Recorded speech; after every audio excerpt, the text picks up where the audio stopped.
So you won, and you had a very busy year in preparation. But how did you prepare for IML? Because this is like this is is the show, right? Yeah. You can't prepare for IML. You can't. There's no SWAT book that you can go through and get up to date and have yourself ready for a contest in 6 weeks. Preparing for IML is something that starts 5, 10, 15 years beforehand, and it's about developing yourself to the point where you know who you are, you know what you represent, you know what you want, and the actual preparation for IML is pretty basic in terms of making sure you've got your kit up to date and that you that's looking as best as it can, and preparing a speech. They're basically the two things that you can do for IML. All the rest of the worry, the concerns, the anxiety, I found to be completely unfounded. Okay, because say for example here in Melbourne, you've had Ben and Luke. Yep. Probably our two most recent. And Mel is another one. How did they give you information about what it was going to be like? They did, but they also knew that they can't prejudge what you're going to experience. They can give you some very practical advice, like make sure you've got a lot of food because you're going to be waiting around and you're not going to have access to it, so take it with you. So some very practical guidelines. I wanted to get an idea of the level of working knowledge of the history of IML that I would have needed beforehand, and they said, well, we can't really tell you that because we don't know what you're going to get asked. Each judging panel is different from year to year, so you know there's no what, and it'd be really unfair for one of them to say this is what you're going to happen. Focus your attention here, and then have a completely different experience. So it was really the best advice, and again this came from Race Bannon, was go out, be yourself, and have fun. Don't take it overly seriously. Yep. So IML is going to be a very American event. Yes. Right. Every state or close to every state is represented there, and then there's runners in, like there was you and there was Tim from Sydney and our colleague from Brisbane. Yeah. So in part of being at IML, did you offer a purely Australian perspective, or did you have to take on some of the American stuff as well to be able to get through the process? Okay. If I took on American perspective, it would have, the judges would have very quickly smelled out inauthenticity and bullshit. And they don't want that. That's not what they're looking for. IML is someone to represent the leather community and someone to be the ambassador for IML, and they don't want someone that's going to that isn't putting themselves forward. So there wasn't an aspect of that. I was a little surprised at how much of the ceremony and tradition I got swept up in and really enjoyed. I guess there's a slight difference between Australia and America in terms of that, but that's not so much me taking on an American thing as getting involved in what was in front at the time. So being participatory. Yeah. Because let's have a look. I was going through the IML website last night, and what did you expect? And were there any stark contrasts between what you expected and what you experienced? I expected to be overwhelmed.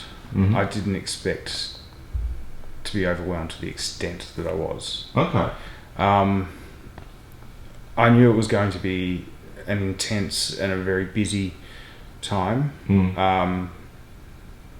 I didn't expect. I was nicely surprised with how much camaraderie there was between the contestants. You know, and we've had some feedback that ours was a particularly good year in respect of that. So that was something that, I walked into the orientation on the first day and had that sense of unease when you walk into a room full of 59 people plus all the production staff that you don't know well.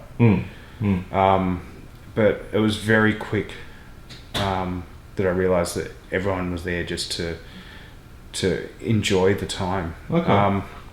There wasn't one person there that I met that was rude or was their ambition clouded how they dealt with other people. Okay. So there was no hobbling of fellow contestants? No, I'd heard stories of people stealing, items of people's outfits and things, and there was none of that. It was insanely enjoyable.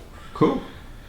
When you consider the huge effort that you would have gone through to get there, I'm really glad that you had a fantastic experience. What if you were to pick 3 highlights of IML? What would those 3 be? One of the biggest highlights was just prior to the leaving the host hotel. Actually, that whole hour or two before leaving the host hotel on the day of the final. And that included some pretty powerful moments bonding as a class with just the class. So it was just the 59 of us. There's no handlers present. It was just everyone talking. We had some people perform some music. We had some poetry. But it was an insanely emotional and really bonding experience. Again, I use that word. And followed that with the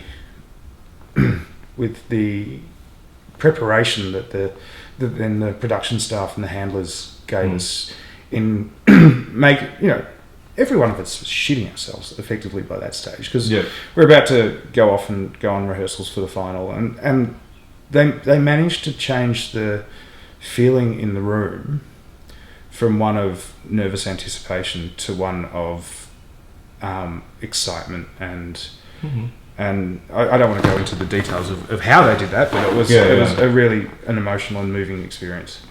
Is it similar to the documentary that was done on IML recently? Or? Yes. Okay. Yeah. Okay. So there's that, but it was. I still see it as a private moment between our class. Absolutely, and I've seen some of the video footage. There was quite a very talented violin player. Yeah, Kippy. Yeah. It was amazing. It's really good to see such an unexpected. Well, I don't expect to hear violin being played at a leather contest. So, did you have to get up and say an Australian poem or something like that? No, I didn't. But there was a lot of there's a lot of hugging. There's a lot of just being with each other and having a really great time. And at that point, the whole contest was forgotten. Yeah. Another highlight for me was, and I guess a bit of pride for me, was during the initial orientation. Was they'd invited some previous contestants to come and speak to the class, and Ben, who's the previous title holder for my title, was asked to come and address the class, and he gave a really resounding speech, and on a topic that I guess no one was wanting to think about at that point. That was right at the beginning of the contest, and he was talking about what it's like not to make the top final 20, and how he actually found it he found it a relief in not doing it rather than being upset about it. So but it was a moment of pride for me to listen to him up on stage addressing the class, and pretty cool. Because it was such an American focus, to get an Australian up there in that position was really great. Yeah. With Well, let's talk about that, the actual process. So, looking at the competition, so you've got the first part where you've got 60% of your initial marking is based on an interview, and 40% is based on, and I quote, pecs and personality. Yeah. Physique and stage presence. Physique and stage presence. I do apologise. But colloquially known as pecs and personality. So, what happens to people who don't have pecs? Well, the thing about the Leatherman, international Mr. Leather, is it's not about body beautiful. It's not about someone who is the most ripped or has a six-pack or has the best tan or the biggest muscles. It's more about someone who's comfortable in their own skin and comfortable putting themselves out there in their own skin. And I think that comes across very quickly on stage. We had all shapes and sizes in our class, from bigger guys to skinny guys. We had trans men. We had some Ken dolls. We had some bodybuilders. That's whatever your body type. It's not so much that you're fitting an ideal, but that you're comfortable with yourself. That you're fitting into your body. Yeah. And it's not an uncomfortable fit. Yeah. Okay.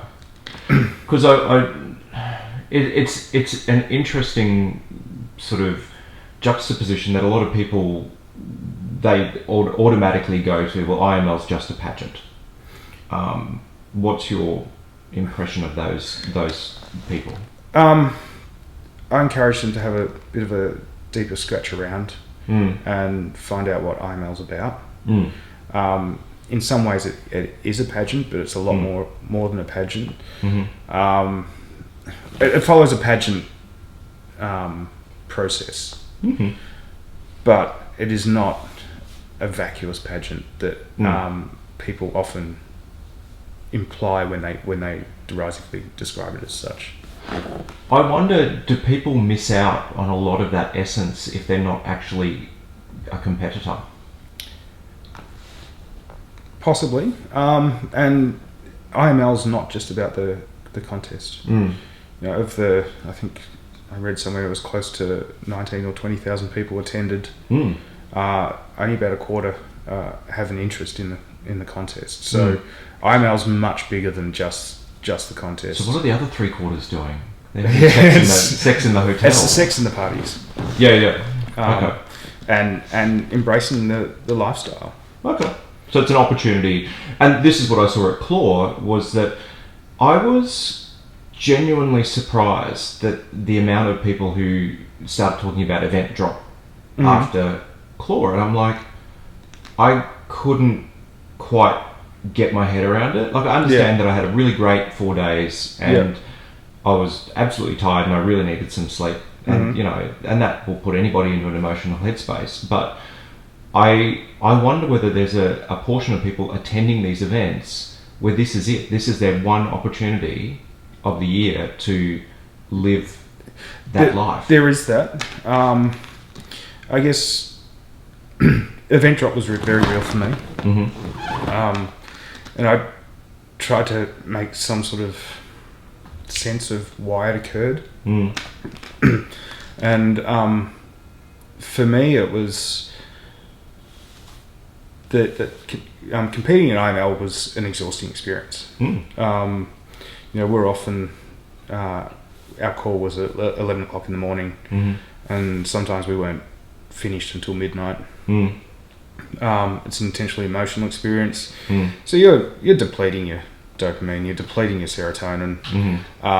You get to a point where adrenaline's trying to compensate for all of that, and you get to the end and the adrenaline stops, and all of a sudden all your other reserves for anything that's going to make you feel good in terms of brain biochemistry is just non-existent, and you fall in a heap. And for me, that happened at the end of the Black and Blue Ball on the Monday night. It's like, it's over, and it was a real, it was here, bang, and that lasted for a few days. Were there people that were able to offer you good support and suggestions to get you through that process. Yeah, and just having mates there was pretty important as well. Mm-hmm. And so that's it is a very real thing. And I think the more you build up your expectation of or anticipation for something, the stronger an event drop is going to be afterwards. So what was, because there's a lot of mystery around the interview, what was the experience like? I was shitting myself before the interview. I guess it's anything where you don't know what's going to happen. I've heard that I had heard that some of the judges could be deliberately belligerent. Some could challenge you, and it was a really great experience for me. And all my previous conceptions of what I was about to experience flew out the door the second I walked into the judge's room. Okay. So was it tea and biscuits, or was it? No, it wasn't quite tea and biscuits. I really admire the judges for going through that process. To interview 59 people over 2 days is pretty challenging. And, the interviews were limited to 8 minutes each. Yep. And you're standing in front of a panel of judges, which a lot of people would find intimidating at the best of times. And, you're one person standing in a room, you've got 9 sets of eyes on you, and they're starting to ask you questions. And the questions I got were fair, reasonable. The job, the role of the interview is for them to get an idea of who you are, and how you will respond in certain situations. And that's I managed to get at least one question from every judge, and 2 questions from three of the judges. So that was, the more you can answer the questions succinctly, intelligently, the more of an opportunity the judges get to know you. If you get stuck on one particular point and keep talking, you're not going to be able to give a broader idea of who you are. So some of the questions were humorous. Yeah. What would be an example of one of those? One of the judges said, I've been to the Laird. The Laird is one of your sponsors. Tell me, where does the best sex happen in the Laird? Hello, next to the bar. Yeah. Which my response was, depending on the night, it can be anywhere, or everywhere. And so there were. I was made to feel at ease. Another question I got was on traditions, and another question I got was on how have you actively engaged non-leather. The non-leather community with the leather community. And this is where I made the point before, where I don't think you can prepare for IML, but it comes back to having a good sense of yourself and knowledge of who you are, that you can use examples from your life to help illustrate those sorts of.